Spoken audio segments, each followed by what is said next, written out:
Bienvenido a la presentación de audio de la fuente principal de la naturaleza del libre albedrío por David Kelly. El libre albedrío es una pregunta fundamental en filosofía porque es el fundamento de la ética. Si el hombre no tiene libre albedrío en sus acciones, entonces no necesita un código moral de cómo elegir sus acciones de una gama de alternativas. En su sentido más amplio, la idea de libre albedrío se centra en la pregunta de cuál es el lugar de la mente en la naturaleza. En la primera parte de esta charla, el Dr. Kelly se centra en tres cuestiones básicas: una formulación de la teoría del libre albedrío en oposición a la posición determinista, la teoría del libre albedrío de Ayn Rand y el argumento de que la existencia del libre albedrío violaría la ley de causalidad. La segunda parte examina la abolición desde una perspectiva biológica y describe en términos generales por qué se podría haber esperado que el desarrollo y la expansión del cerebro, que condujeron a la forma conceptual de cognición del hombre, también dieran lugar a la abolición. Conocido filósofo, profesor y escritor, David Kelly obtuvo su doctorado en filosofía en la Universidad de Princeton en 1975. Desde entonces, ha enseñado filosofía, ciencias cognitivas y otros cursos en Vassar College y Brandeis University. Los libros del Dr. Kelly incluyen La evidencia de los sentidos, El arte del razonamiento y una vida de los propios derechos individuales y el estado de bienestar. Recientemente apareció en el especial de noticias de ABC-TV de Jon Staahl, Grid, y es un popular conferencista e invitado a un programa de entrevistas. El Dr. Kelly es fundador y desde 1990, director ejecutivo del Instituto de Estudios Objetivistas en Poughkeepsie, Nueva York.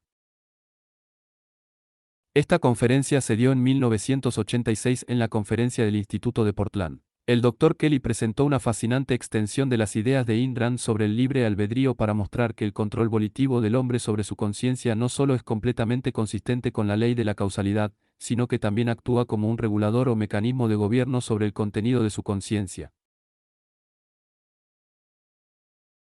Mi tema para hoy y la próxima vez es la naturaleza del libre albedrío. Ahora, el libre albedrío es una cuestión fundamental en la filosofía. Es una cuestión de importancia crucial. Si elaborara una lista de las 10 preguntas principales en filosofía, el libre albedrío ciertamente estaría en ella. Es una de las preguntas sobre las que cualquier sistema de filosofía tendría que tener una posición para contar como un sistema filosófico significativo. Y la razón principal de su importancia es que es la base de la ética. Si no tenemos libre elección sobre nuestras acciones, si no tenemos la capacidad de elegir libremente qué acción realizaremos entre una gama de alternativas, entonces difícilmente necesitamos un código moral que nos diga cómo elegir acciones de una gama de alternativas. Si no somos moralmente responsables de nuestras acciones, difícilmente se nos puede culpar o elogiar por ellas. En términos morales, si no tenemos elección sobre los objetivos que perseguimos, entonces no necesitamos un código de valores que nos diga qué objetivos perseguir. Así que la ética es la razón principal por la que el tema del libre albedrío es tan importante. Pero hoy me voy a centrar en el libre albedrío desde una perspectiva algo diferente. En realidad, mis dos conferencias juntas van a tener una perspectiva algo diferente sobre la pregunta. Durante varios años, he estado interesado en lo que en filosofía se llama el problema mente-cuerpo. Como saben, en el objetivismo, la dicotomía mente-cuerpo es una parte importante del análisis de Ayn Rand para una serie de tendencias filosóficas a las que se opone, como el idealismo platónico, la idea del amor platónico versus el sexo o el arte versus el entretenimiento.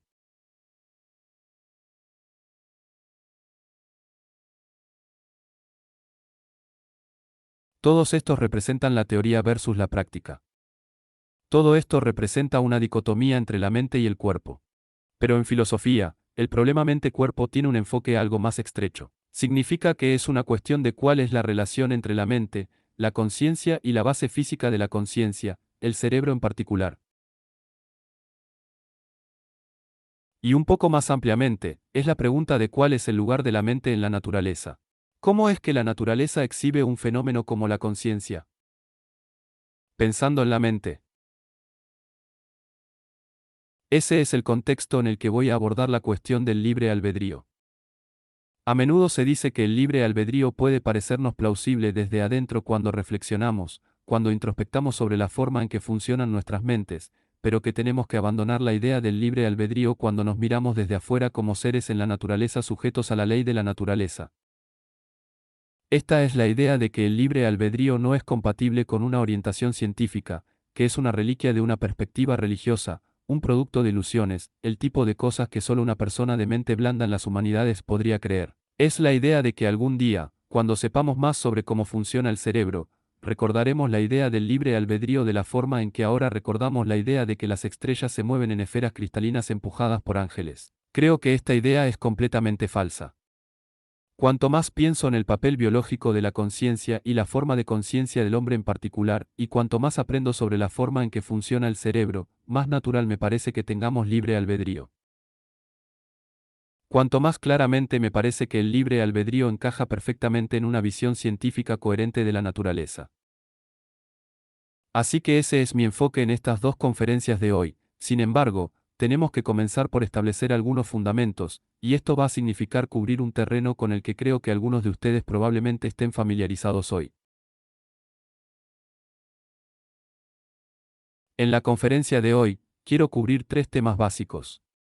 Uno, en primer lugar, tenemos que formular la cuestión con precisión. Necesitamos averiguar qué es exactamente lo que dicen los deterministas y qué es lo que dice una teoría del libre albedrío.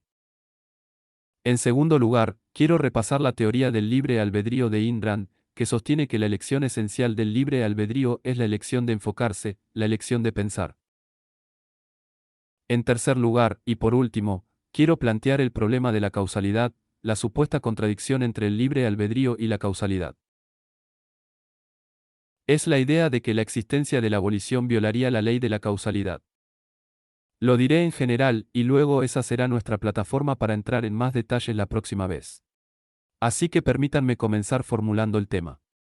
Y necesito comenzar con algunos comentarios sobre el concepto de elección. Ahora todos sabemos que en nuestras vidas enfrentamos una elección. Nos enfrentamos a alternativas. Hacemos esto todo el tiempo. Elegimos si ir a una determinada escuela o universidad en lugar de a otra. Nosotros elegimos qué trabajo aceptar. Nos enfrentamos a decisiones sobre si dejar un trabajo.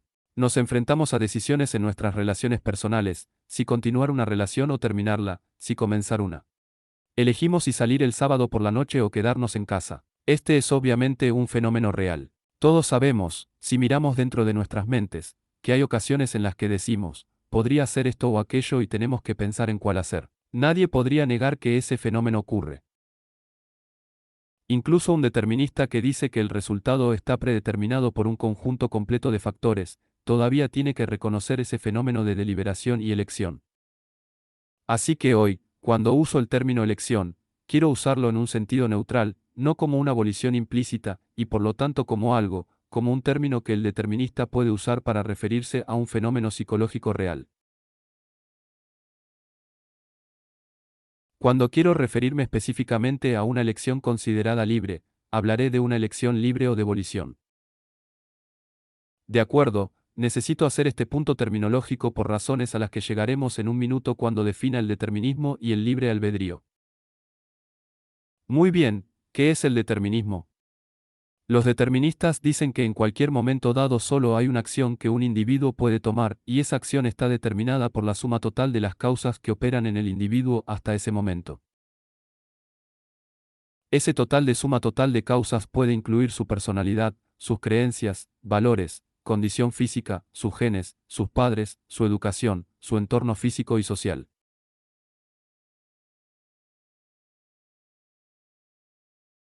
Un determinista dice que sus procesos mentales, sus procesos cognitivos funcionan como la percepción. Puede haber una serie de pensamientos conscientes que atraviesan su mente, pero el producto está determinado inexorablemente por factores causales. De la misma manera que la percepción es, y por lo tanto, en cierto sentido es automática, no tiene selección. De la misma manera, Determine dice que sus acciones están inexorablemente determinadas de la misma manera que lo está un reflejo. De nuevo, en una acción, puede haber una secuencia de consideraciones, sentimientos y deseos que se encuentran entre algún estímulo y alguna respuesta, pero el vínculo entre ellos es tan necesario como en el caso del reflejo de sacudida de rodilla. Cuando el médico golpea su rodilla, usted ya no tiene el control de lo que siente, lo que quiere, lo que hace, de lo que tiene el control de su rodilla cuando se sacude.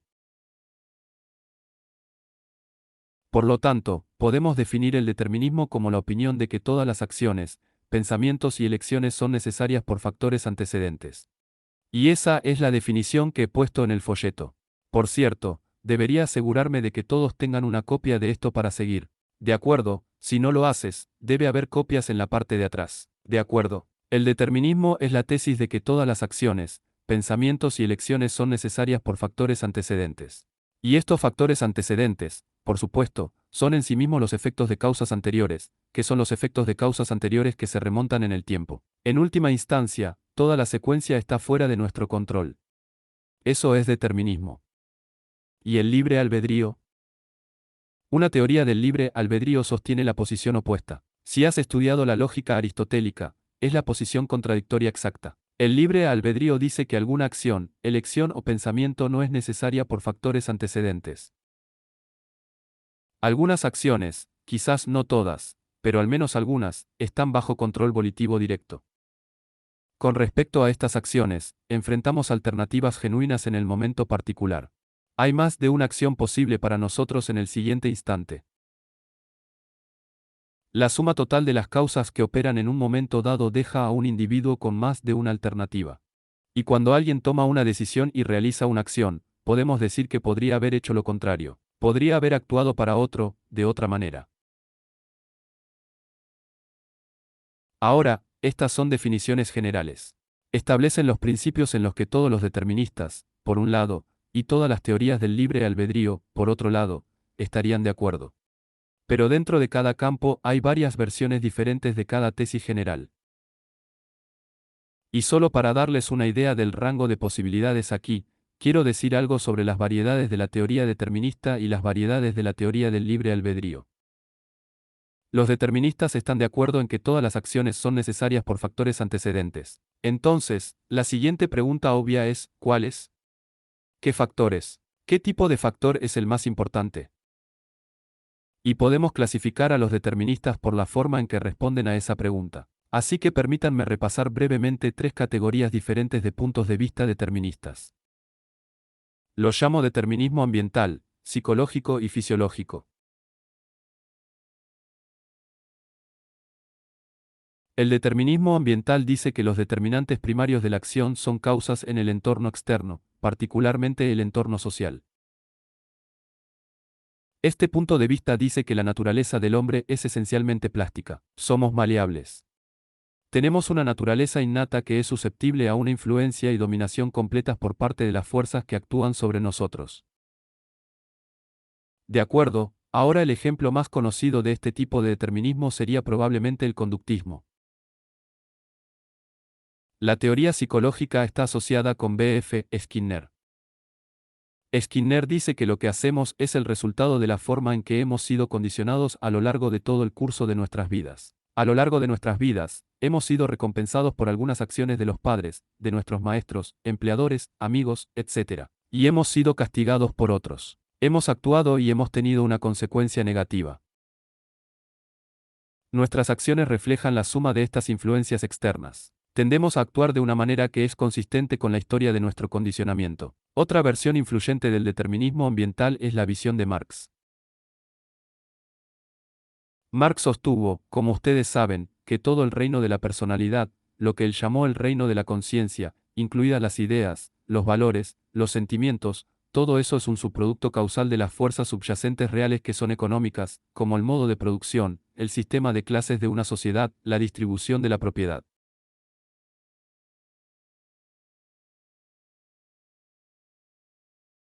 Eso es lo que mueve la historia.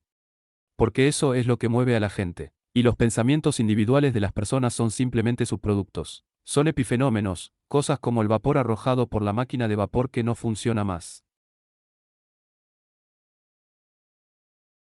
Marx a menudo decía que la conciencia es un producto social, y de una forma u otra, esta visión es muy común para las personas de la izquierda política. Prácticamente cualquiera, de hecho, de los liberales de izquierda. Casi siempre hay algunos zarcillos de una teoría del determinismo ambiental en funcionamiento, como se puede ver más claramente si se observan sus teorías del crimen. De acuerdo, El determinismo psicológico dice que los determinantes primarios de la acción son factores psicológicos internos como pensamientos, sentimientos y deseos.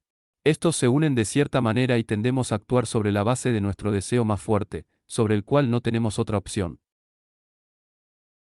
Es particularmente claro en el caso de la teoría de Freud, que es quizás la versión más conocida del determinismo psicológico, que tiene que ser determinista porque Freud sostiene que los pensamientos, sentimientos y sentimientos conscientes son productos de algunos factores subconscientes sobre los cuales, por supuesto, no tenemos control. Como le gustaba decir a un expositor, para Freud, la mente consciente es una boquilla para el subconsciente.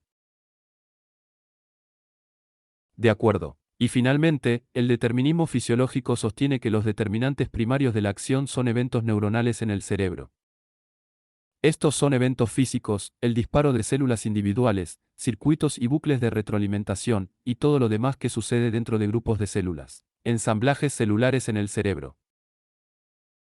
El flujo de impulsos eléctricos y eléctricos a través del cerebro, y los campos eléctricos que se generan por la acción combinada de las células nerviosas. Todos estos eventos físicos son los que gobiernan la acción. Este punto de vista también sostiene que la conciencia, como tal, es un epifenómeno, algo expulsado, tal vez por la actividad neuronal, pero que no hace ningún trabajo adicional, no nos da ningún tipo de control sobre las cosas que suceden en nuestro cerebro. Y de hecho, algunas personas que sostienen este punto de vista lo sostienen. La conciencia es una ilusión. Simplemente no existe tal cosa. Me resulta imposible tomar en serio este punto de vista, ya que no sé cómo puede haber una ilusión. No hay conciencia para ser engañada al respecto. Sin embargo, esta es la opinión más común entre los filósofos de hoy en día en el área de la filosofía de la mente, al menos en la filosofía británica y estadounidense. De acuerdo, esas son versiones del determinismo. ¿Y el libre albedrío? El libre albedrío dice que algunas acciones, elecciones y pensamientos no son necesarios por factores antecedentes. Están bajo control volitivo directo. Entonces, la pregunta clave aquí es, ¿qué elección, qué acción, qué pensamiento está bajo control volitivo directo? Y podemos clasificar las teorías del libre albedrío en función de cómo responden a esa pregunta. Ahora, en el caso extremo, el existencialismo, al menos en la forma presentada por Jean-Paul Sartre, dice que tenemos el control total en un momento dado. Podemos elegir nuestras acciones, nuestras emociones, nuestra personalidad, nuestros valores, nuestras metas. En resumen, para Sartre, todo el reino mental es volitivo. No hay relación causal entre un momento y el siguiente. No existe una relación causal entre un estado mental y otro. Ahora, la base de este punto de vista es una teoría elaborada en la parte del SARS, que no voy a tratar de recapitular en el sentido de que la conciencia, en cierto sentido, no puede tener una identidad. No es como los objetos en la naturaleza, está radicalmente divorciada de todo lo que se encuentra en la naturaleza. No tiene naturaleza y por lo tanto, no puede estar sujeto a restricciones causales. Huelga decir que esta no es la posición objetivista. La mayoría de las teorías del libre albedrío no intentan eximir a la conciencia de la causalidad. Reconocen que en un momento dado uno lo hace. Uno no tiene control volitivo directo sobre todos los contenidos y procesos en la mente. La pregunta es, ¿en qué áreas específicas del funcionamiento mental encontramos la volición?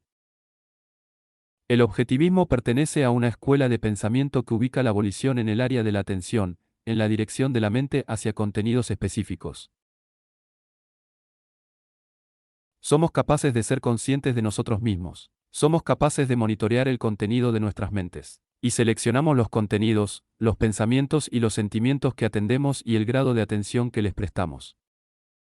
Esa es la elección básica. Ese es el reino sobre el cual tenemos control volitivo directo.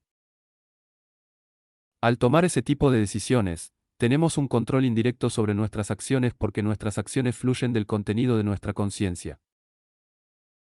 Nuestras acciones fluyen de los productos de nuestro pensamiento. Y a la larga, también tenemos control sobre las premisas y valores básicos que aceptamos e incorporamos a nuestra jerarquía de valores.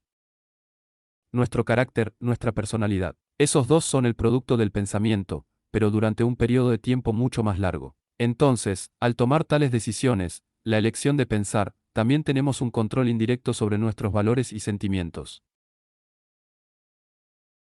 Pero la elección principal es la elección de pensar que todo el otro control que tenemos sobre nuestras mentes y nuestras acciones se remonta a ese. Permítanme darles el resumen de Ayn Rand de su punto de vista de su ensayo La ética objetivista. Cito.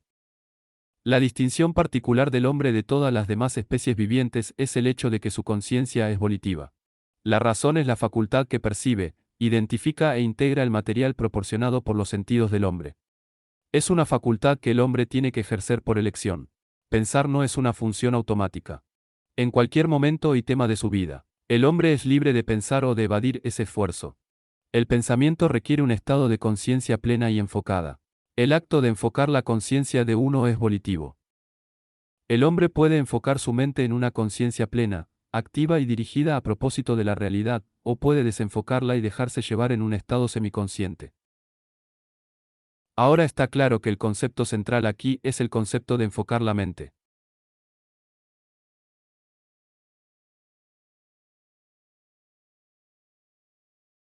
La esencia de la voluntad previa es una elección para enfocarse. Así que comencemos con la pregunta, ¿qué significa eso? Miremos un poco más de cerca este acto de enfoque. Y quiero comenzar con una analogía con un fenómeno a nivel perceptivo. Llamémosle atención perceptiva. Supongamos que estás solo por la noche en tu casa. Estás leyendo un libro. Eres poco consciente de lo que te rodea, de los muebles que te rodean, de los ruidos habituales de la calle o, si vives en el campo como yo, de los grillos y los pájaros, etc. La sensación de la silla y la sensación del libro en tus manos. Y eres poco consciente de la disposición visual de los objetos que te rodean. Pero solo eres vagamente consciente de todo eso porque estás enfocado en el libro. Estás absorto en lo que lees. Y luego escuchas un ruido de arañazos en la puerta como ese. Ahora, si eres como yo, esto tendría un efecto en tu conciencia perceptiva. Su atención se dirigiría a este sonido. Pero además, y lo que es más importante, el nivel o la intensidad de su conciencia perceptiva aumentaría. De acuerdo, no serías vagamente consciente de ese sonido. No permanecerías vagamente consciente de ese sonido. Su atención estaría clavada en él. Tus sentidos estarían en alerta roja, sensibles a cada matiz y aspecto de ese sonido. Por supuesto, ahora tu mente también estaría acelerada. Tu mente estaría corriendo, pensando, ¿qué es? Es mi perro, es el vecino, es Anthony Perkins. ¿Cómo de Saiko? Ya que estoy inventando el ejemplo, y estoy creyendo en el universo benevolente, digamos que es tu perro. Pero deja eso de lado. No me preocupa tu funcionamiento conceptual, tu pensamiento. Solo me concéntrate en tu atención. Aquí está claro que algo le sucedería al carácter de su conciencia perceptiva. De acuerdo, si pensamos en la conciencia perceptiva como una especie de foco, entonces dos cosas han sucedido aquí. 1. El foco de atención se dirige a un nuevo elemento en su entorno, pero también el nivel o la intensidad de la luz ha aumentado. Has subido la potencia de la luz. De acuerdo, la conciencia siempre es conciencia de algo, pero esa relación viene en grados. Puede ser más o menos plena y claramente consciente de ello. De acuerdo, ahora el acto de enfocar la mente es análogo. Enfocar la mente de uno significa elevar el nivel de enfoque de la conciencia de uno al nivel conceptual. Lo que el fenómeno que acabo de describir es al nivel perceptivo. Sin embargo, hay una tremenda diferencia entre el nivel perceptivo y el nivel conceptual. El nivel perceptivo es la planta baja de la conciencia humana. Es lo dado. Es directo, es automático, sin esfuerzo. Entonces, a nivel perceptivo, es especialmente fácil ver esta variación de la que estoy hablando, y es por eso que la usé como una analogía. Pero el nivel conceptual no está dado. No es directo, no es automático, no es fácil. La conciencia conceptual, como la perceptiva, significa la comprensión de la realidad, pero tenemos que lograr esa comprensión por medio de un proceso consciente. La conciencia conceptual, como la perceptiva, viene en grados, y el acto de enfocar es el acto de elevar ese grado de conciencia.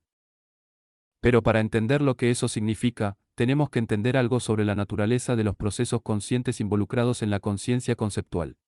Ahora, a este respecto, si me permiten divagar por un momento, creo que este es uno de los avances más importantes de la teoría del libre albedrío de Ayn Rand sobre cualquier predecesor. Como indiqué antes, ella no es la primera filósofa o pensadora en sospechar que el libre albedrío tuvo algo que ver con la atención, pero la mayoría de los otros filósofos simplemente dejaron el asunto allí. Ayn Rand pasó a identificar la elección de dedicar atención y elevar el grado de atención como la elección de pensar, como la elección de ejercer la facultad conceptual de uno.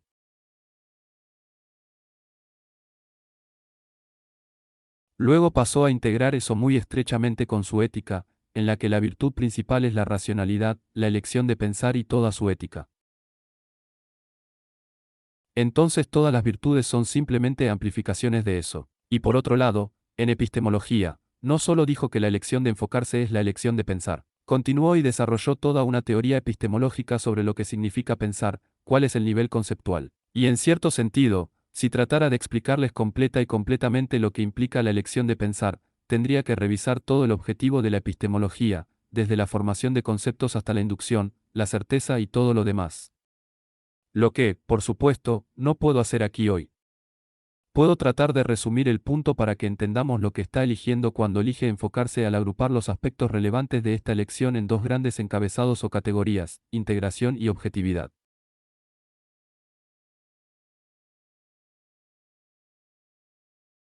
Integración y objetividad.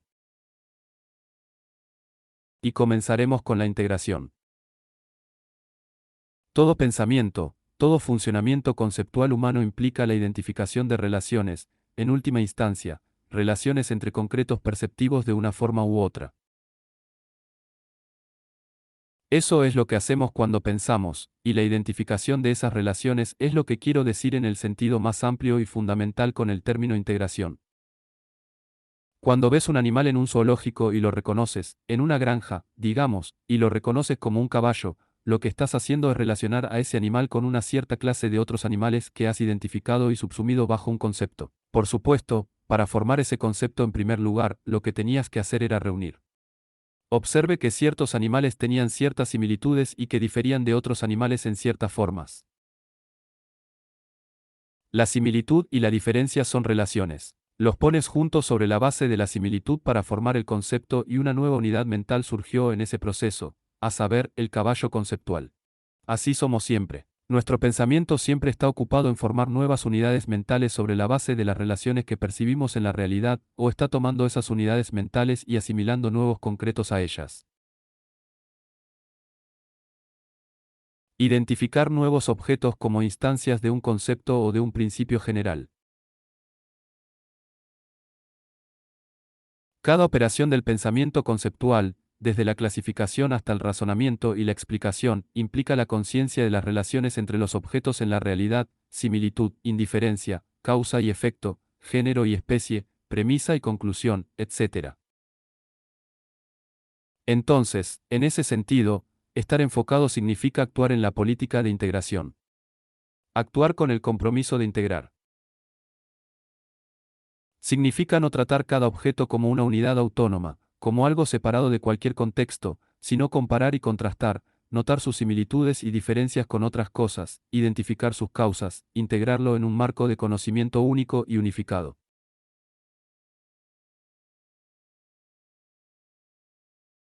Por ejemplo, supongamos que estás en una clase de historia en la universidad y el profesor está hablando de cómo los industriales de finales del siglo XIX eran varones ladrones. De acuerdo, ayer en su clase de economía, el tema era cómo los empresarios explotan a los trabajadores. El día antes de eso, el profesor de ciencias políticas hablaba una y otra vez sobre cómo los empresarios ricos corrompen a los políticos y hacen que se escriba una legislación que se adapte a sus propósitos. Ahora puede tratar cada una de estas como una instancia aislada, tomar cada afirmación por su valor nominal y dejarla así. Y me temo que así es como funcionan muchos estudiantes, o podrías integrarlos. Se podría decir, ¿no tienen estas diferentes opiniones algo en común? ¿No hay algún tipo de doctrina común por la que estoy siendo adoctrinado? O supongamos que estoy sintiendo una emoción y quiero identificarla. Ahora, a un nivel de integración bastante bajo, podría decir que mi proceso de pensamiento podría equivaler a algo como esto: me siento un poco deprimido. Tengo como los blas. Ese podría ser mi primer paso para identificarlo. Es un paso en la dirección correcta, pero no va muy lejos. A un mayor nivel de integración y precisión, tendría que preguntar, ¿qué es exactamente lo que estoy sintiendo? ¿Es tristeza entonces? ¿De qué estoy triste? ¿Qué cosa específica? ¿O estoy deprimido en general? Y si es así, ¿qué podría haberme puesto de ese tipo de humor? ¿O simplemente estoy cansado? Entonces, en ese sentido, elegir enfocarse significa adoptar un enfoque integrador del conocimiento, un enfoque no pasivo. Significa hacerse cargo, operar con la política mental de identificar nuevos objetos y nuevos concretos en términos conceptuales, asimilarlos en el contexto del conocimiento que ya tienes y expandir ese contexto buscando nuevos patrones, integraciones más amplias, distinciones más finas. Entonces, la elección de enfocarse es la primera y diría que la más importante, la elección de integrarse. Para juntar dos y dos. Pasemos ahora a la objetividad, el segundo encabezado principal. La conciencia perceptiva, por su propia naturaleza, está en contacto con la realidad. Es el resultado de la interacción de objetos externos con nuestros órganos sensoriales. Y no hay tal cosa como una percepción falsa o inválida. Hay grados de conciencia, como en nuestro ejemplo, pero incluso una conciencia tenue sigue siendo conciencia, a nivel conceptual. Sin embargo, nuestras conclusiones no se producen de esa manera. No son automáticamente verdaderas o válidas, que resultan de procesos integradores que están sujetos a errores. Cuando clasificamos cosas, sabemos que es posible que lo hagamos sobre la base de similitudes no esenciales y, como resultado, terminemos con un concepto no válido. La historia de la filosofía está plagada de estas cosas. Cuando sacamos conclusiones de premisas, cuando sopesamos la evidencia a favor y en contra de una declaración dada, podemos cometer errores de lógica. Cualquier conclusión a la que lleguemos, cualquier conocimiento conceptual que tengamos es tan bueno como el proceso por el que se llegó, y ese proceso está sujeto a errores. Podemos cometer errores. Podemos pasar por alto información relevante. Podemos ser afectados por prejuicios o emociones. Para estar enfocados, entonces no es suficiente que nos comprometamos con la política de integración. Tenemos que asumir la responsabilidad de la precisión y objetividad de ese proceso. Tenemos que asumir la responsabilidad de verificar los pasos por los cuales llegamos a una conclusión, de asegurarnos de haber tenido en cuenta todas las pruebas relevantes y de haber excluido cualquier consideración irrelevante que de otro modo podría haber afectado nuestro juicio. Entonces, en este contexto, el enfoque significa un compromiso con la objetividad. Elevar el nivel de conciencia conceptual de uno significa elevar la precisión y el compromiso con la precisión en sus procesos de pensamiento. Significa proceder. El compromiso de proceder sobre la base de los hechos y solo de los hechos. De acuerdo. Estar desenfocado, por el contrario, significaría operar al azar sacando conclusiones precipitadas, dejando que las emociones influyan en su juicio, ignorando hechos que son desagradables o amenazantes. No reexaminar una conclusión a la luz de nuevas pruebas. Adoptar una explicación para algo sin considerar ninguna alternativa, mirar solo una parte de la imagen e ignorar el contexto completo. Todo esto viola los principios del método que mantienen nuestras conclusiones en contacto con la realidad. Socavan nuestra comprensión de la realidad. Así que elegir pensar para ser consciente de la realidad significa ser objetivo. Entonces, para resumir, la elección de enfocarse o no es la elección de buscar y mantener la conciencia de la realidad en el nivel conceptual, el nivel que es apropiado para la mente humana. Y la conciencia de la realidad a ese nivel requiere un proceso de integración y un compromiso con la objetividad. Ahora quiero enfatizar que las personas difieren en sus habilidades intelectuales, en su capacidad para integrarse y evaluar el proceso por el cual llegan a conclusiones. Lo lejos que puede llegar a integrarse depende de la cantidad de conocimiento que tenga en un área determinada y de las habilidades de pensamiento que haya adquirido. En nuestro ejemplo anterior, la persona que identificó su sentimiento igual de bien. Me siento un poco deprimido. Eso podría ser lo más lejos que alguien podría llegar si no hubiera desarrollado más sus habilidades introspectivas. Y lo mismo con la objetividad. No nacemos conociendo las leyes de la lógica. Tenemos que aprenderlas. Tenemos que hacerlos automáticos a través de la práctica. Y aquí de nuevo, las personas difieren en sus habilidades. Entonces, y este grado de habilidad no está sujeto a elección volitiva. No en un instante dado, aunque a largo plazo elijamos hasta dónde queremos llegar. Entonces, lo que está sujeto a la volición y lo que se entiende por la elección de enfocarse es la elección de usar lo que tienes. Significa un compromiso con la política de integración y objetividad, utilizando el mejor enfoque y todas las habilidades que tiene.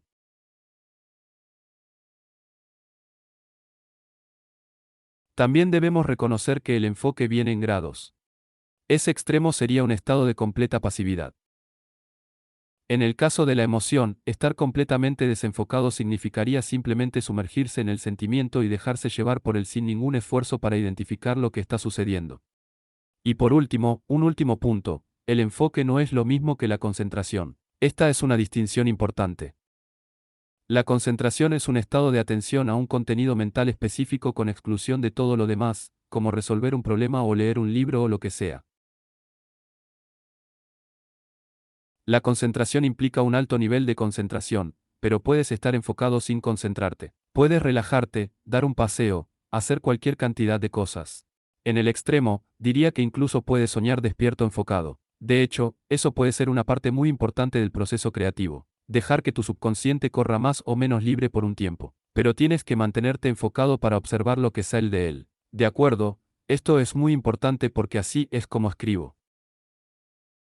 No quiero decir que esté fuera de foco. Estoy soñando despierto todo el tiempo, pero ciertos pasos clave ocurren en ese contexto. De acuerdo, hasta ahora, he estado hablando del nivel de concentración como un estado mental general, independientemente de las cosas específicas en las que estemos pensando. He estado hablando del nivel o nivel de intensidad del foco mental de uno, independientemente de hacia dónde se dirija ese foco. Si elegimos operar a un nivel de enfoque más bajo, la intensidad disminuye en todos los ámbitos, sin importar en qué tengamos que pensar. Pero también es posible que nos desenfoquemos con respecto a un contenido específico, para evadir un hecho, sentimiento o problema específico. Perder el foco en general significa dejar de hacer un cierto esfuerzo para enfocar la mente. Pero la evasión significa empujar activamente algo fuera de la mente, generalmente porque es amenazante de alguna manera. El ejemplo clásico de esto fuera de las propias obras de Irán es Scarlett O'Hara, quien lidió con hechos desagradables diciendo, pensaré en eso mañana. Y, por supuesto, lo que quería decir era, ya que el mañana en ese sentido nunca llegó. Lo que quiso decir es que no lo pensaré. No estará ahí si no lo pienso ahora. Para evadir algo, tiene que estar presente en la conciencia de alguna forma, generalmente como una conciencia tenue que empujamos hacia la oscuridad en lugar de sacarla a la plena conciencia. Por ejemplo, estoy conduciendo en mi auto y me quedo sin gasolina. De acuerdo, esto es frustrante. Me gustaría tener a alguien con quien estar enojado. Mi esposa es una candidata probable y entonces empiezo a sentir, ¿por qué no me dijiste que el tanque estaba vacío? ¿Por qué no llenaste el tanque? Y tengo la satisfacción de no tener la culpa de lo que fue una acción estúpida. Y es muy satisfactorio. Pero a menos que esté completamente fuera de control, el pensamiento se me ocurrirá en algún momento. Espera un minuto. ¿Por qué tuviste que llenar el tanque? ¿Por qué tuviste que contarme sobre el medidor de gas? ¿Cuándo puedo mirarlo yo mismo? Tengo contacto visual con la realidad. Está justo ahí. Y en este punto tengo una opción. Puedo tomar esa tenue conciencia, ese pensamiento persistente en el fondo de mi mente de ser injusto con ella. Y puedo decir, sí, es verdad. Esto es que estoy siendo tonta. Y la ira desaparece porque me concentro en la injusticia de lo que estaba empezando a hacer. O simplemente puedo empujar eso y decir que no. Quiero estar enojado ahora y este pensamiento se está interponiendo en el camino de eso. Así que adiós ahora.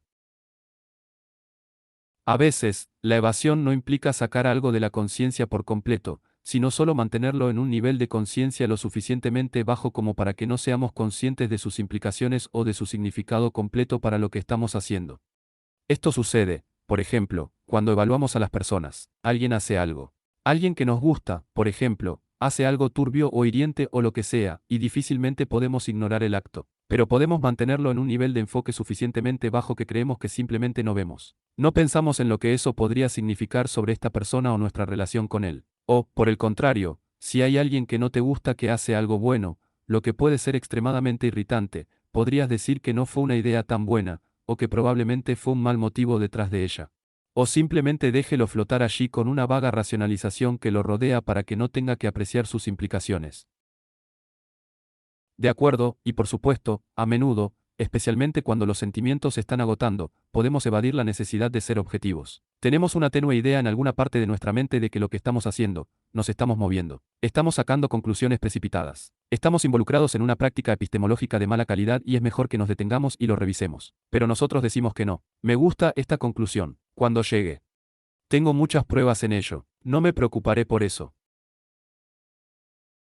De acuerdo, ahora. Espero que ahora esté claro, al menos en cierto sentido, lo que queremos decir con la elección de enfocarnos, la elección de pensar. He tratado de aislar una acción mental particular y específica que realizamos, extrayéndola del flujo de otras acciones que ocurren en nuestras mentes, del flujo de pensamientos, sentimientos y deseos, de la llamada corriente de conciencia. Hay un acto específico que es el enfoque. Pero ahora, habiéndolo aislado, necesitamos volver a ponerlo en su contexto y ver cómo la elección de enfocarse afecta los procesos psicológicos involucrados en la actuación. Queremos ver cómo la elección de enfocarnos nos da control sobre nuestras acciones cuando tenemos que tomar una decisión en la realidad y actuar para tomar alguna acción existencial. Y creo que la mejor manera de hacerlo, porque es un tema enorme, es tomar un ejemplo. Un ejemplo lo suficientemente rico como para que podamos ver a los muchos al menos tener una idea de algunos de los problemas aquí. Y el ejemplo que he elegido es de la novela de Ayn Rand del manantial. El ejemplo de la decisión de Rourke de rechazar la asignación para hacer el edificio del banco. Creo que se llamaba Manhattan Bank Company Building, como recordarán en el manantial.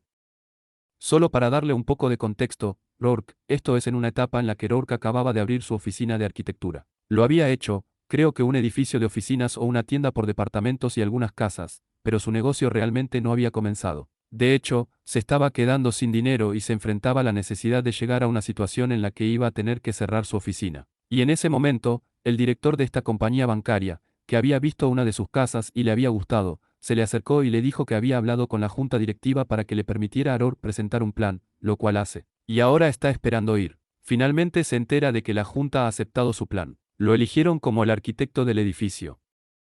Pero hay una condición, tiene que aceptar un motivo clásico en el edificio.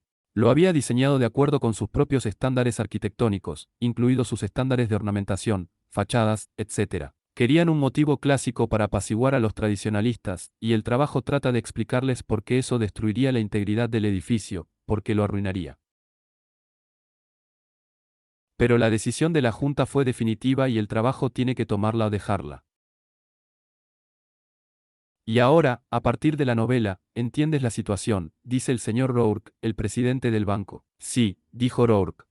Sus ojos estaban bajos. Estaba mirando los dibujos. Rourke no respondió sí o no, señor Rourke. La cabeza de Rourke se inclinó hacia atrás. Cerró los ojos. No, dijo Rourke. Ahora, este es un retrato de un hombre que toma una decisión. Una decisión. En realidad, está claramente enfrentado a esto. Lo que está sucediendo dentro de su mente es un ejemplo de lo que describo. Al principio de la elección, está pensando en las alternativas. Lo vemos desde afuera, pero tratemos de leer entre líneas y pensar en lo que está pasando por su mente. Tiene que tomar una decisión clara y su elección, cualquiera que sea, se basará en sus valores y en su juicio sobre lo que servirá mejor a esos valores. Por un lado, tiene un motivo muy poderoso para aceptar una comisión. Este es un proyecto más grande que cualquier cosa que haya hecho y va a avanzar en su carrera. Si no lo hace, está al final de su dinero. Así que rechazar este encargo va a significar cerrar su oficina y dejar la arquitectura porque no sabe cuánto tiempo ha estado apasionadamente comprometido con su trabajo. Decir que no va a significar abandonar, porque no sabe por cuánto tiempo, lo que más ama. Por otro lado, su creencia en la integridad del diseño y la apariencia de un edificio es absolutamente esencial para su amor por la arquitectura. Él construye para traer ese valor a la existencia. Levantar un edificio defectuoso y comprometido no serviría para ese propósito. Así que también tiene un poderoso motivo para rechazar la comisión. De cualquier manera, tiene un motivo para aceptar y un motivo para rechazar el trato del banco. Si lo acepta, esa acción será causada por un conjunto de valores y creencias, el valor de su carrera para él y el reconocimiento de que esto sería un paso adelante. Si lo rechaza, esa acción también será causada por otro conjunto de valores y creencias, el valor de la integridad y el reconocimiento de que el edificio es defectuoso. Además, solo para ampliar la imagen, esos motivos que están ahí, presentes en el momento en la mente de Rourke. Esos motivos son el producto de su carácter, sus valores, su conocimiento, sus principios.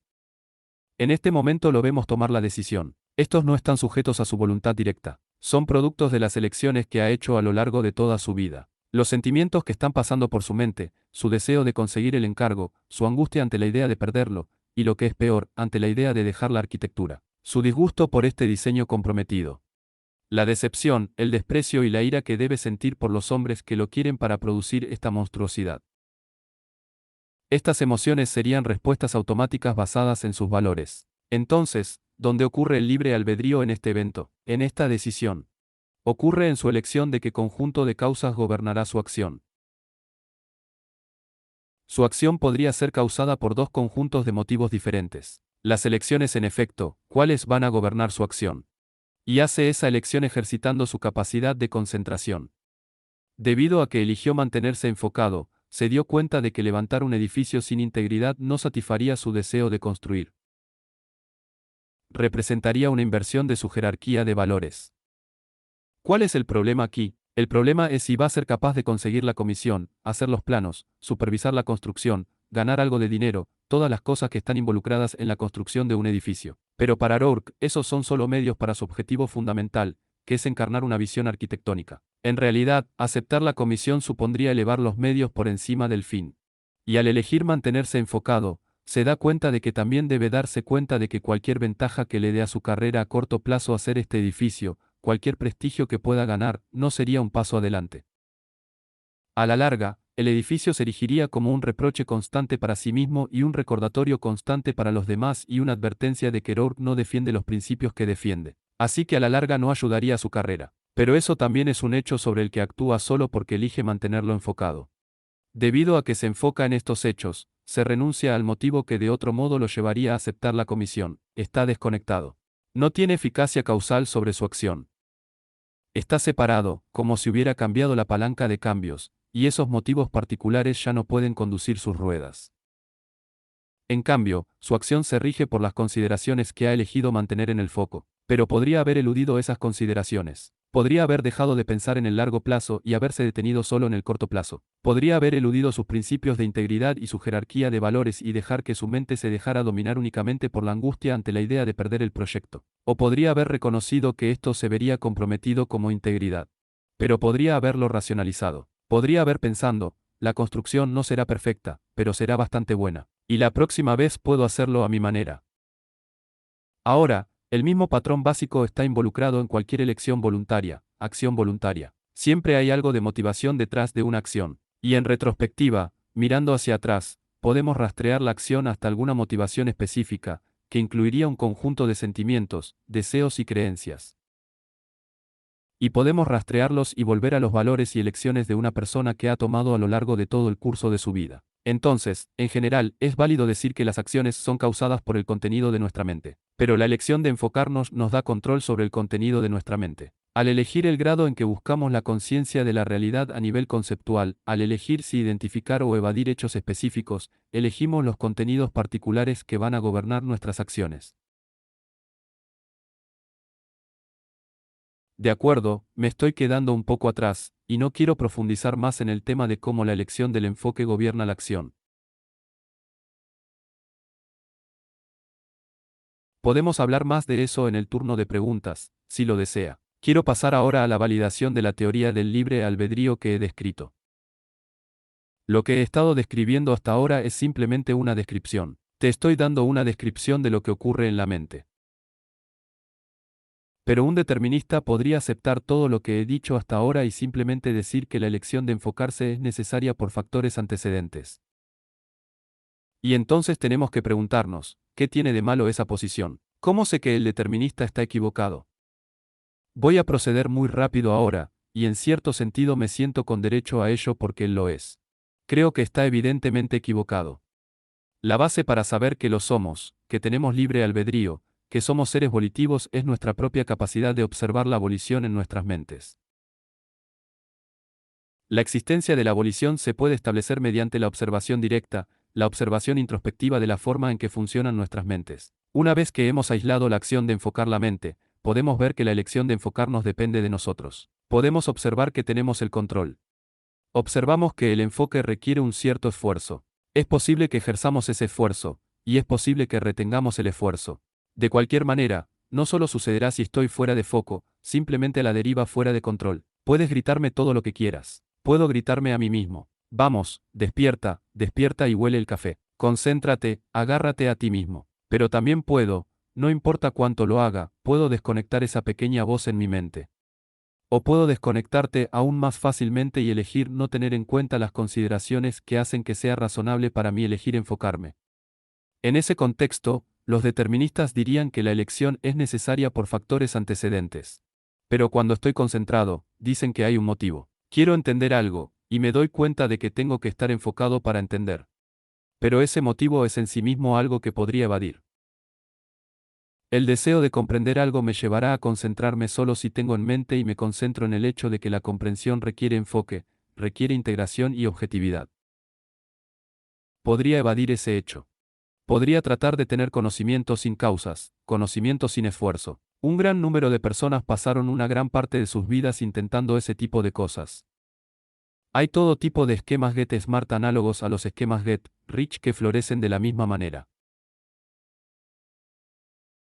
Un determinista diría que cuando me desenfoco o evado, también hay un motivo. Me molesta el esfuerzo que se necesitaría para concentrarme, o algún hecho es demasiado desagradable para mí. Pero en ese caso, voy a ser consciente, aunque sea débilmente, de que no voy a llegar a ninguna parte sin esforzarme. O voy a ser vagamente consciente de que el hecho no desaparecerá solo porque lo saque de mi mente. Puedo elegir si hacer que esa tenue conciencia sea más real o reprimirla y sacar la conciencia de la mente. Así que creo que es evidente que la elección de centrarse es libre. Y este hecho es tan fundamental que es ineludible. Incluso un determinista que intente negarlo se basará implícitamente en este hecho. Por lo tanto, no solo es evidente por sí mismo, es fundamental hasta el punto de que es ineludible. ¿Por qué?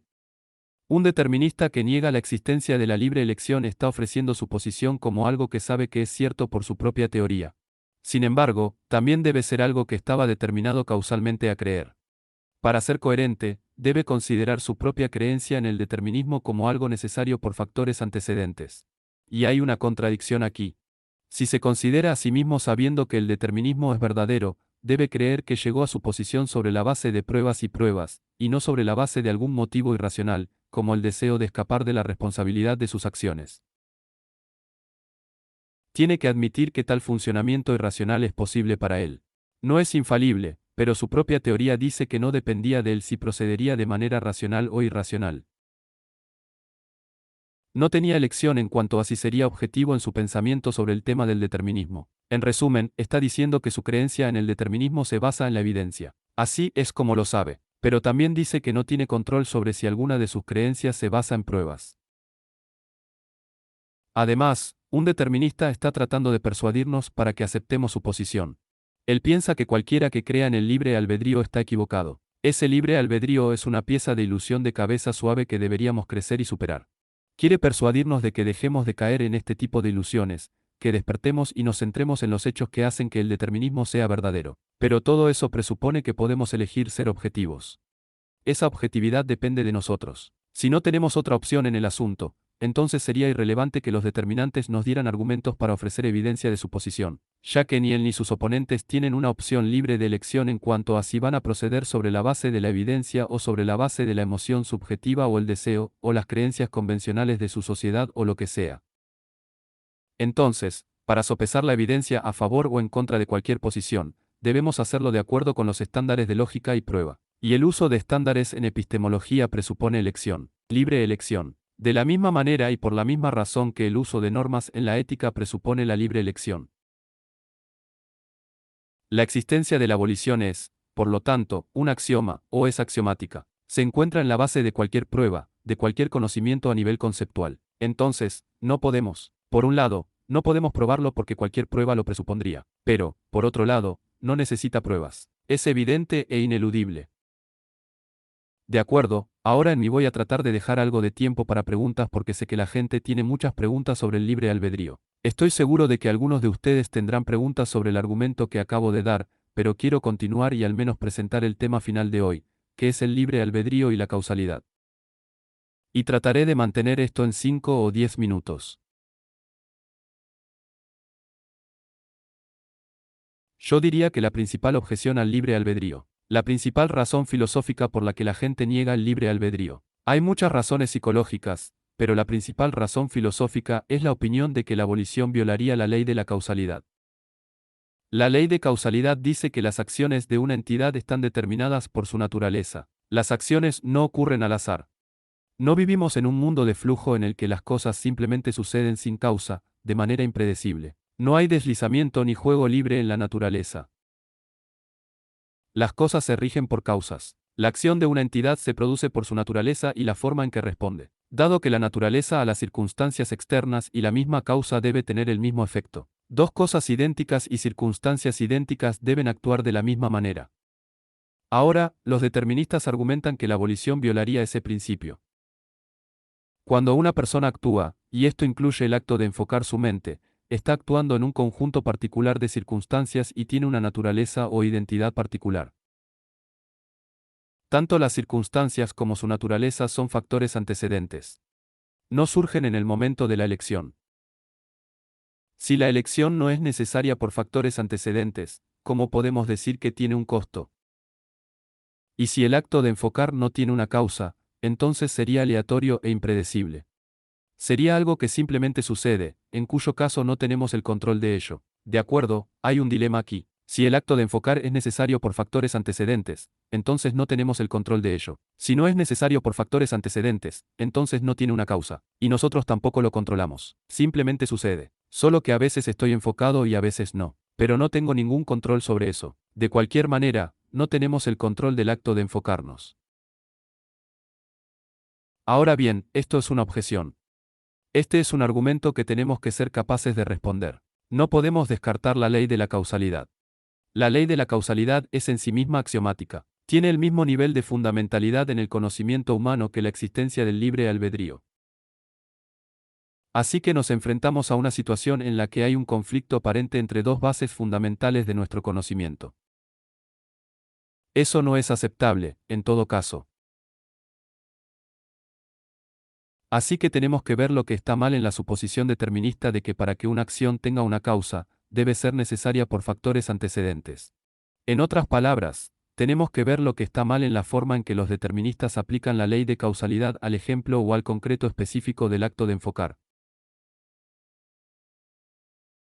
Y en este sentido, el punto sobre el que quiero concluir hoy es tratar lo que creo que es una parte esencial del problema. De hecho, es realmente la esencia de la misma. Y este es el tema del folleto, Hume versus Aristóteles. Es un conflicto entre. Se trata de elegir la visión apropiada de la causalidad. Sobre la naturaleza de la causalidad. Parte de la razón del argumento determinista que resumí antes es la opinión de que la causalidad es una relación entre eventos. Un evento en un momento causa un evento en el momento siguiente. Este punto de vista deriva de David Hume, aunque tuvo predecesores en él, pero él es quien lo enfatizó, y lo sostienen muchos científicos y filósofos de hoy. Es simplemente la opinión más común. Esto a veces se llama teoría de la causalidad de la bola de billar porque el ejemplo clásico es el billar. Golpeas la bola blanca rueda y golpea la bola del objeto. La bola de objeto rueda una secuencia de eventos, cada uno causando el siguiente. En esta teoría, por definición, la única forma de que una acción tenga una causa es que sea causada por eventos anteriores, porque eso es lo que las causas son eventos. Por lo tanto, la única forma de que una acción tenga una causa sería que fuera necesaria por factores antecedentes, y el determinismo tendría que ser verdadero. Ahora, el objetivismo rechaza esa visión de la causalidad a favor de una visión que está asociada con Aristóteles. No todo lo que voy a decir es algo que el mismo Aristóteles dijo, pero esto está en la tradición y el espíritu aristotélicos. Desde este punto de vista, los eventos per se no son causas. Un evento es una acción de una entidad o las acciones combinadas de un conjunto de entidades. Así que un evento nunca es una causa, siempre es un efecto. Eventos. Las acciones no son sus propias causas, y no causan otras acciones. Las entidades causan acciones porque son las entidades las que actúan. La causa de las acciones es siempre la entidad o entidades que actúan. Entonces, cuando enfocas tu mente, el acto ciertamente tiene una causa, independientemente de si es voluntario o no. La causa es la entidad que actúa, es decir, usted. Tú eres el agente. Tú eres la entidad que actúa. En ese contexto, el acto de enfoque es tu acto. Tú haces que suceda. No es una ocurrencia que flota libremente, por lo que ciertamente tiene una causa. Pero hay un segundo punto igualmente importante. La visión de Hume de la causalidad tiende a poner todo el énfasis en las circunstancias externas en las que actúa una entidad. Las fuerzas que actúan sobre el objeto, la forma en que es afectado por otros objetos, la forma en que responde a su entorno. Los seguidores humanistas, en otras palabras, tienden a tratar toda causalidad como del tipo de bola de billar. Y debo decir que incluso en el caso de las bolas de billar, la teoría aristotélica dice que son las bolas de billar las que causan la acción de acuerdo con su naturaleza. Pero Aristóteles señaló que los factores externos, las fuerzas que actúan sobre un objeto, son solo un factor involucrado en hacer que actúe de la manera en que lo hace, y no son el factor más importante. Dado que una entidad es la causa de sus acciones, el factor más importante es la naturaleza de la entidad misma, la identidad de la cosa que actúa. Esto podría incluir su materia, lo que Aristóteles llamó la causa material. Incluye la forma en que se organiza esa materia, la estructura interna, el conjunto de relaciones que exhiben los componentes cuando forman esa estructura. Incluye las propiedades y las potencialidades del objeto. Incluye toda su identidad. Es esa identidad, en conjunto con las circunstancias externas, la que explica la forma en que actúa la entidad. La entidad actúa de acuerdo con su naturaleza, y su naturaleza determina la forma en que responderá a las circunstancias externas. Determinará qué influencias externas pueden afectar al objeto y cuáles no. Por ejemplo, el precio de los huevos en Praabhadans es un factor externo que rige cómo está presente en el contexto de una gallina que pone un huevo en Praabhadans. Pero la gallina no está respondiendo al precio de los huevos en Praabhadans. No es decir, levántate. Voy a aprovechar esto. Esto no es algo a lo que puedas responder simplemente porque la naturaleza no lo permite. De acuerdo, lo que este punto de vista permite es una visión mucho más sofisticada de la causalidad que el tipo de bola de billar. La visión aristotélica, que dice que la causalidad es una cuestión de la naturaleza o identidad de los objetos que actúan, permite a Aristóteles o a un aristotélico reconocer que puede haber muchos modos diferentes de causalidad en la naturaleza. Que puede haber muchos tipos diferentes de relaciones específicas entre la naturaleza de una entidad y las circunstancias externas en las que actúa.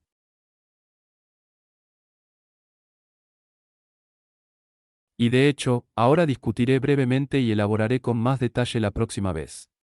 Creo que esto es exactamente lo que observamos en la naturaleza. Para anticipar un poco objetos inanimados como bolas de billar, responda de una manera esencialmente pasiva a las fuerzas que actúan sobre ellos.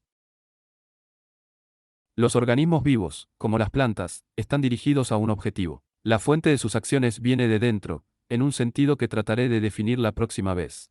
Animales, yendo un paso más allá, los animales actúan sobre la base de la conciencia y los deseos. Exhiben causalidad psicológica, y un aspecto de esto es que el lugar de control sobre el acto se ha movido aún más hacia adentro, y el hombre finalmente tiene la capacidad de razonar, de introspectar, de enfocarse en su conciencia.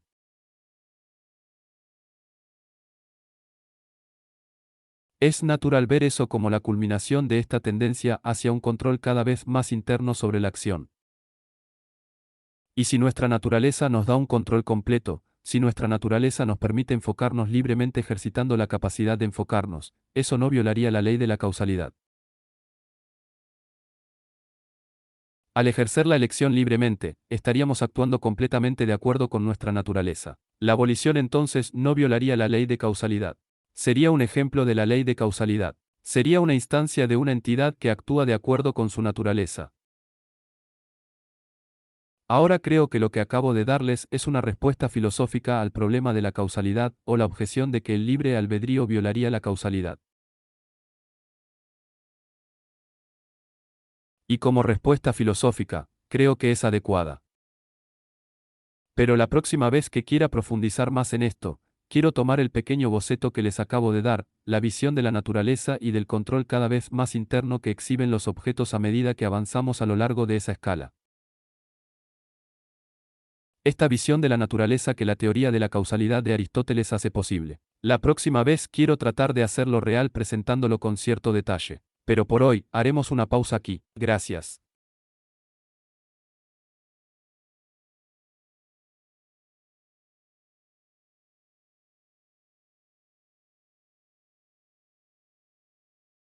Gracias. Y abramos las preguntas de Florida. Ahora tenemos unos 25 minutos. Sí, tengo dos problemas en esta área. No sé qué realmente ayude, pero diseño el primero. Leí informes no hace mucho tiempo que parecen indicar que cuando un individuo elige presumiblemente libremente hacer una determinada acción, que en realidad hay alguna manifestación fisiológica de la elección antes de que realmente se dé cuenta de ello.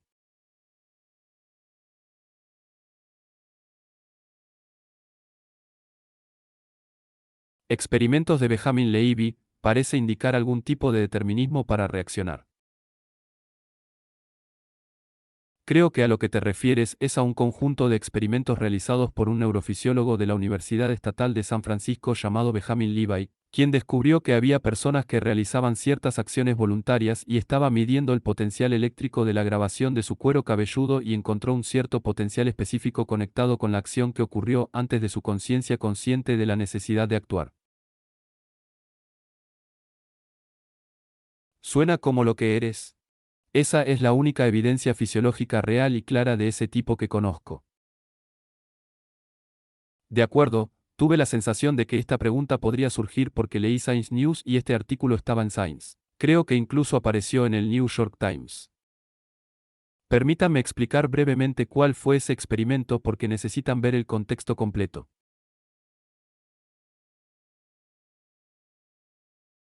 Lo que Levi hizo fue hacer que la gente realizara una acción de apretar los puños, y les dijo que lo hicieran sin ninguna planificación.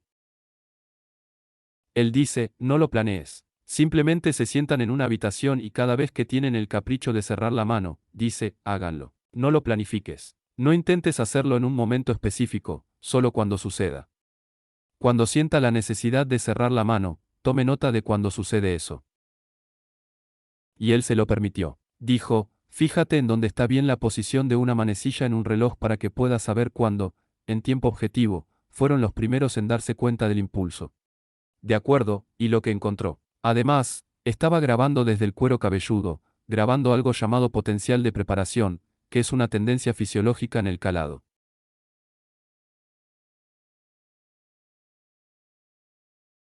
Si se registra desde el cuero cabelludo, lo que se obtiene es algo como esto, porque lo que se obtiene es un registro de la actividad eléctrica que se suma en todo el cerebro o al menos en una gran área del cerebro, y se encuentra regularmente.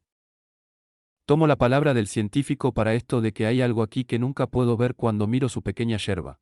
Pero un pequeño chapuzón que es precede. Si la acción ocurre en este punto en el tiempo, precede a que ocurra aproximadamente la mitad de un segundo antes de la acción. Y lo que Levi encontró fue que la conciencia de la gente de su impulso ocurrió 2/10 de segundo, solo unas 2/10 de segundo antes de que ocurriera el acto. Entonces, este potencial de preparación, que creen que proviene de la corteza motora y por lo tanto, es una fuente del acto, precedió la conciencia consciente de cualquier impulso para actuar. Y, por lo tanto, la conclusión es que la acción ya estaba en camino fisiológicamente de realizarse antes de que la persona tuviera alguna pista de que la estaba haciendo. Entonces, ¿cómo podría tener un control consciente? Ahora permítanme decir, en primer lugar, que el propio Levi nos saca la conclusión de que no tenemos libre albedrío. Su conclusión fue, el libre albedrío consiste en la capacidad de tener poder de veto sobre el acto. En otras palabras, el acto no está en movimiento, pero puedes detenerlo. Y continúa haciendo algunos experimentos más en los que no sé cómo las personas realizan este acto de introspección porque estamos hablando de milisegundos. Estamos hablando de décimas de segundo aquí antes de un acto, dice que cuando comienza el impulso, deténgalo. Y encontró la misma conciencia del potencial de preparación 3/10 de segundo más tarde. Pero entonces el acto no ocurrió, así que Levi mismo piensa que es el libre albedrío, pero él piensa que es el único poder de veto sobre los impulsos que son generados por el subconsciente. Ahora, antes de darles mi respuesta, permítanme preguntar, ¿alguien tiene alguna objeción al carácter de este experimento?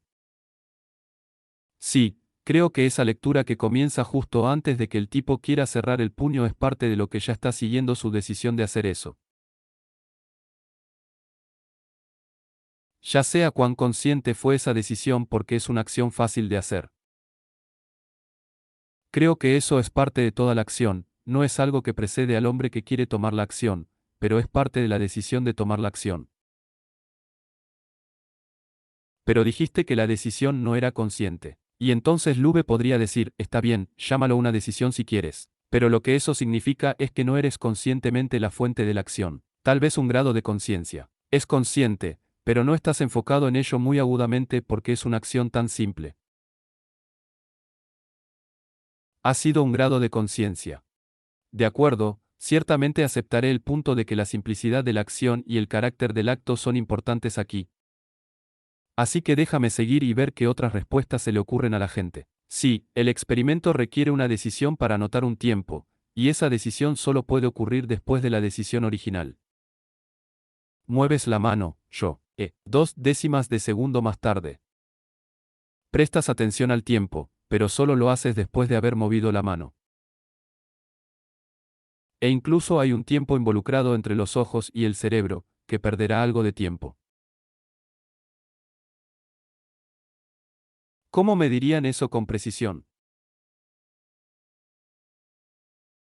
Hay algunas preguntas que se han planteado sobre la validez de esta técnica de medición. Pero lo que hacen es que hay una mano grande, como el reloj de un niño moviéndose, y notas la hora en que es para ti. Recuerde dónde estaba la mano cuando elija o sienta la experiencia.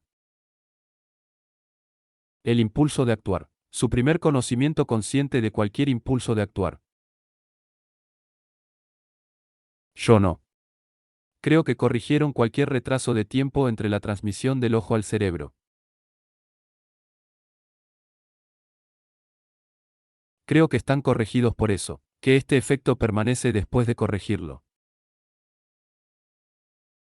De acuerdo, déjame conseguir uno más. Y sí, no tomas una decisión cuando te dicen que agarres la mano.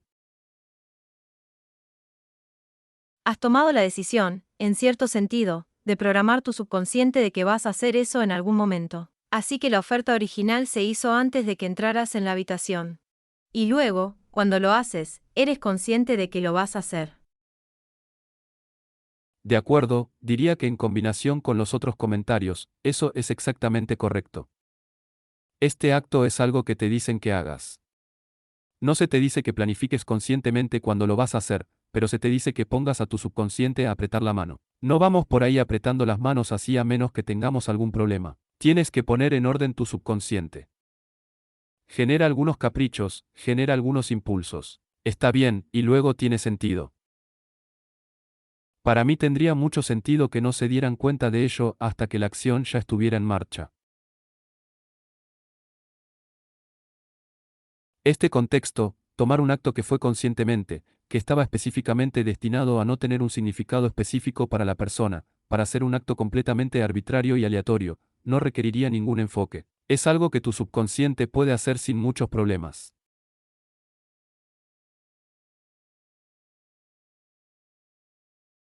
Toda la situación es una que, debido a la naturaleza del acto involucrado, no influiría particularmente en la elección de enfocarse. Ed, no he leído esto, pero leí lo mismo que tú. Para ti, es un artefacto de regimentar el tiempo porque lo miras introspectivamente. En una situación como esa, ¿cómo vas a decidir qué hacer? Eso, te dirás a ti mismo ahora, está bien, pero tienes la duración de la percepción y no el reloj. Tienes la duración del pensamiento.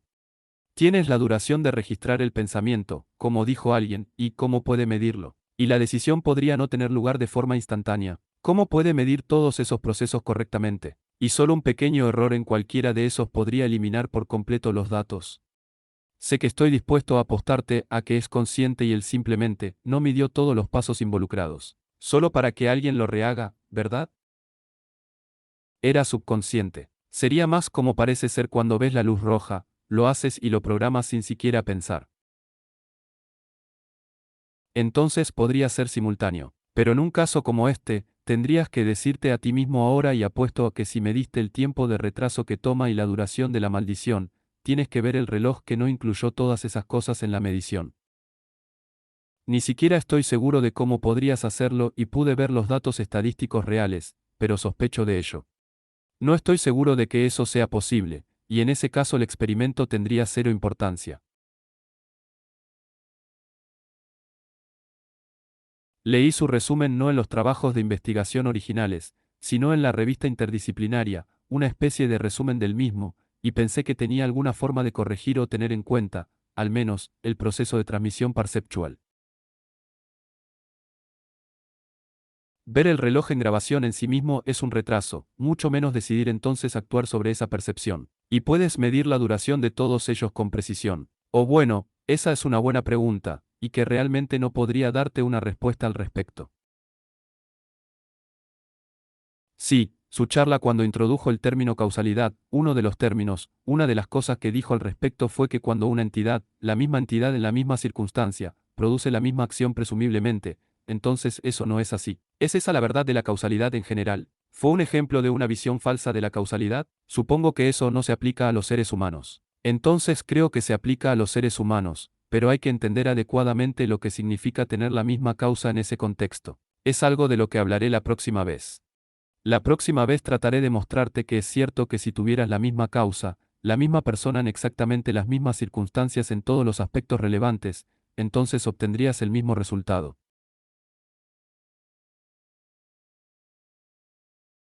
Pero eso no es una violación de la abolición. Así que eso será el final de mi charla la próxima vez. De acuerdo, sí, creo que este experimento. Si no me enfocara en el objeto del experimento, nunca me tocaría la cara. Correcto. Pero recuerde lo que se les pide a estos sujetos que hagan. Tendrían que estar en un alto estado de concentración, creo. No sé si podré hacerlo. Tienen que estar en contacto con lo que con este impulso, pero se están enfocando como observadores en su propio estado introspectivo. De acuerdo, no es que se estén enfocando en una decisión de vida real. ¿Me aprieto o no? ¿Y qué razones son irrelevantes? ¿Y en cuáles me enfocaré? ¿Y cuánta atención debo prestar a todos estos factores? Tenían la intención, se les instruyó para que simplemente lo dejaran suceder. Ahora tal vez, como dice el Dr. Laak, no hay forma de que sea un proceso completamente automático. Pero el enfoque que ejercerían, creo, se dirigiría principalmente a tratar de ver dónde está la manecilla del reloj en el mismo momento en que sienten este impulso.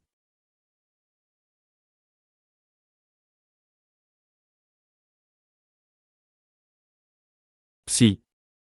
Intentaron en absoluto averiguar si había algún retraso entre el impulso eléctrico y si alguien estaba tratando de hacer algo conscientemente.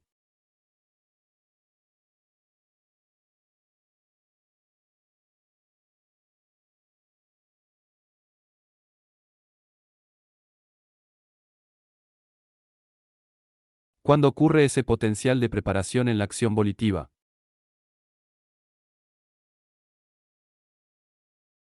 Es una buena pregunta. Creo que descubrieron que ocurrió un poco antes en ese caso, un poco antes. No es precisamente cierto.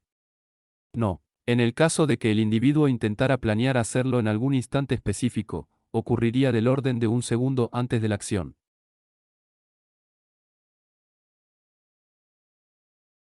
Pero quiero decir, eso es comprensible. Estarías mirando el reloj ahora y tienes que ejercer control en ese sentido. Sí, creo que tuviste la tuya. Sí, estoy tratando de entender tú, estoy en lo cierto. Entendiendo que no elegimos elegir.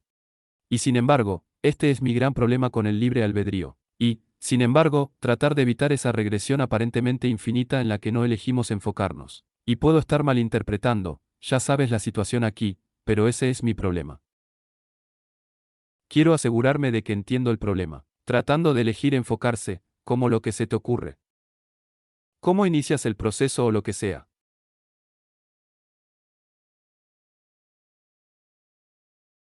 Las cosas que puedo decir sobre lo que significa elegir enfocarnos, pero precisamente porque es un acto que está bajo nuestro control fundamental. No puedo. No puedo darte una respuesta en términos de, para enfocarte, pasas por los procedimientos A, B y C, porque entonces los procedimientos A, B y C serían los que están en control volitivo directo. La volición es una primaria causal, así como una primaria epistemológica. No es algo que se pueda dividir en subcausas. Una secuencia de operaciones que realiza en el curso de hacerlo. Tú solo lo haces. Así que la única manera de explicar para responder a su pregunta, creo, sería darle una descripción más completa, tal vez de lo que está eligiendo si elige enfocarse o lo que está eligiendo si elige no enfocarse, pero la elección en sí misma, no creo que pueda ser más elaborada. Creo que mi problema se originó una vez cuando escuché a Harry Binswanger tratando de elaborar sobre el libre albedrío y lo sugirió. Dio el ejemplo de cuando dice que te despiertas por la mañana o estás dormido y te despiertas y estás en un estado subconsciente mientras duermes y te despiertas y sacudes la cabeza. Y él lo dio como un ejemplo de, en cierto sentido, usar tu libre albedrío o despertarlo o encenderlo o lo que sea. Y de ahí vino el problema, ¿de dónde viene esto? Una especie de encender tu conciencia o lo que sea, no lo sé. Ese sería un contexto en el que es una especie de contexto especializado. Por lo general, la elección de centrarse. No estás en un estado completamente inconsciente al principio. Y si estás seguro, la actividad fisiológica tiene que ocurrir antes de que estés en posición de elegir, de ejercer la elección. Tienes que ser consciente de una cosa. Y entonces, en ese contexto, la elección de enfocarse sería algo que sucede en la última etapa en la que dice que sabes que eres consciente y que estás rodando y decides tomar el control en lugar de simplemente, a la deriva y aturdido. Pero no importa de qué contexto se trate. Es una elección que ejerces directamente. Si preguntas, ¿puedes elegir enfocarte? En cierto sentido, no. Esa elección se te impone por la naturaleza de tu cerebro. Estás en cada momento en una posición de elegir qué nivel de esfuerzo mental vas a ejercer. De acuerdo, sí, me parece que eso podría ser similar a una validación del libre albedrío. Ciertamente podría encajar en esos datos experimentales. Si tuvieras algo así como un piloto de carreras, de hecho, él querría acortar esa brecha entre casi. Para que sea un reflejo, desea acortar el periodo de veto de su conciencia, conscientemente. Si ve que se acerca algo, quiere acortar el tiempo entre el chapuzón. Yo lo llamo reflujo ácido. Él querría acortar ese tiempo, pero eso aún sería el resultado de que antes de esto considerara esta cosa. Entonces, no lo sé. No soy neurocientífico. No sé si eso está sujeto a variación o si es parte de algún tipo de fenómeno de tiempo de reacción fijo o qué.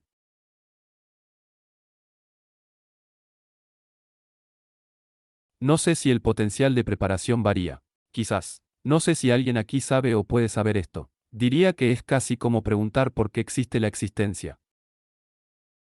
Para pedir antecedentes, ¿quién causa la abolición de qué precedente? ¿Cómo empezarías a elegir? Para elegir. Sí, es verdad. El axioma.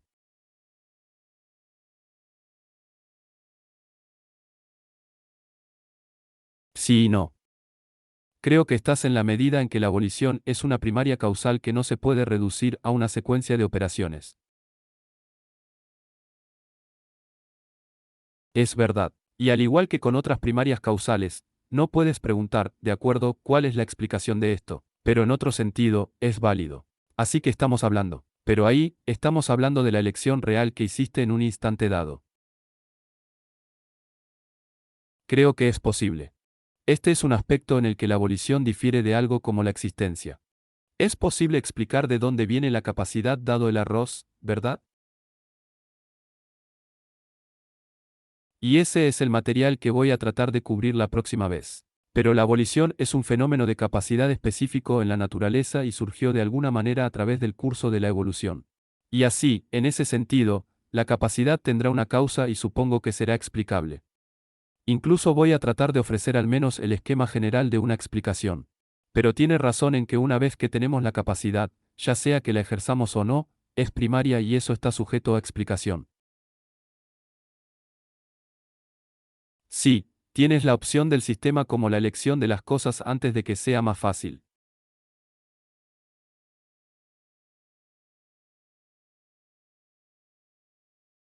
Relacionado, parece que se centrarían en algo como una estafa o un golpe. ¿Puedes relacionar eso? Es una pregunta interesante. ¿Conoces el fenómeno? Es parte de muchas religiones orientales poner la mente en un estado de quietud de algún tipo al cantar un mantra o enfocarse en un objeto visual imaginario y tratar de excluir todos los pensamientos y humedecer la mente. Esto plantea una pregunta que se parece mucho a la pregunta de cómo nos dormimos. Porque, de hecho, el estado cerebral a alcanzar es muy parecido al sueño. Me imagino, y esto es especulación que hay, que en cierto sentido, comienzan ejercitando un cierto tipo de enfoque de no tratar de integrar, en este caso tratando de enfocar y concentrar la mente de una manera contemplativa en un solo objeto.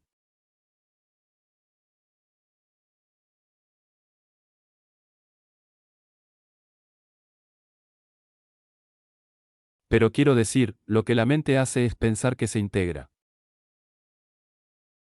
Pasa por un proceso consciente. Entonces, si usas la capacidad de concentrarte para evitar que la mente haga lo que está diseñada para hacer, y creo que esta es la intención, apaga la mente. Y no me sorprende que eso pueda producir un estado de pasividad. Y de hecho, a veces una forma de conciliar el sueño, de tratar de calmar lo que la gente de MT llama la charla en su mente para frenar sus pensamientos acelerados es concentrarse en las sensaciones en sus músculos o lo que sea.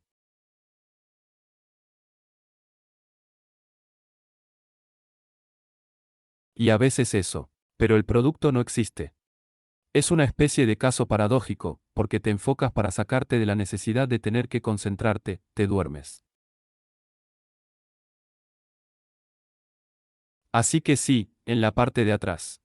En lo que respecta al disfraz del experimento, parece que lo que está haciendo es una especie de sugerencia post-hipnótica de que estas cosas emanan de las elecciones de la persona para apretar o emanan del subconsciente de la persona. Y si la señal sale del subconsciente de la persona y va a sus músculos para que se aprieten, su conciencia consciente de ese impulso tiene que venir después del subconsciente, por lo que me parece que como resultado es perfectamente razonable. Pero en realidad no tiene nada que ver con el libre albedrío, porque la elección real de programar su subconsciente de esta manera ha llegado muchos ciclos previos a la clínica real. Y el punto débil que debería estar buscando es realmente, ya que está explicando el experimento para guiar lo que quería hacer. ¿A qué me refiero? Sí, estoy de acuerdo. Creo que es una muy buena declaración de la hipótesis que adoptaría. Es un poco diferente del Dr. Laax, y no comenzaría a decir que este experimento nos dice cuál de los dos es cierto. Pero sí, creo que eso es probablemente lo que está sucediendo. Es lo que está sucediendo. Ok. ¿Hay alguien más antes de que lo llame Michael? Ya te he llamado. De acuerdo, alguien más.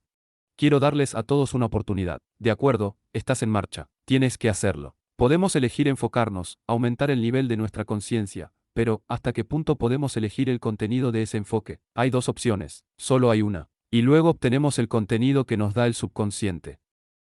Yo diría que principalmente elegimos el nivel de conciencia y los contenidos son suministrados por cualquier propósito que tengamos, cualquier orden permanente que le hayamos dado a nuestro subconsciente. En efecto, por ejemplo, ahora estás en un estado de enfoque. Estoy seguro de que si digo quién es el primer presidente de los Estados Unidos, un cierto contenido mental nadará en sus mentes. George Washington, así es, ¿verdad? Mírate, este rompecabezas se ve. Yo diría que en ese caso, es un claro ejemplo. En ese caso, he dado una orden permanente a tu subconsciente y he obtenido una respuesta. Pero dentro del reino de la conciencia, habrá cosas que son centrales y cosas que son periféricas. Cosas de las que eres vagamente consciente, cosas en el fondo de tu mente, en la punta de tu lengua. Este fenómeno y dentro de él, ustedes eligen el enfoque como una elección parcial de los contenidos que, en cierto sentido, están en su conciencia para llevar a la vanguardia. Y así, en ese sentido, es un proceso selectivo, así como el aumento de la intensidad o el proceso de nivel.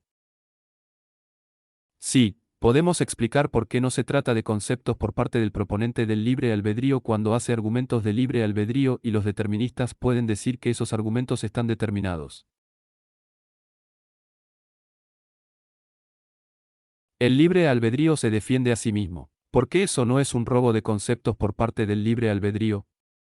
Creo que es un robo de conceptos. Está robando el concepto de lógica, evidencia, del hecho de que es la base de la posibilidad de esos conceptos, que es la abolición.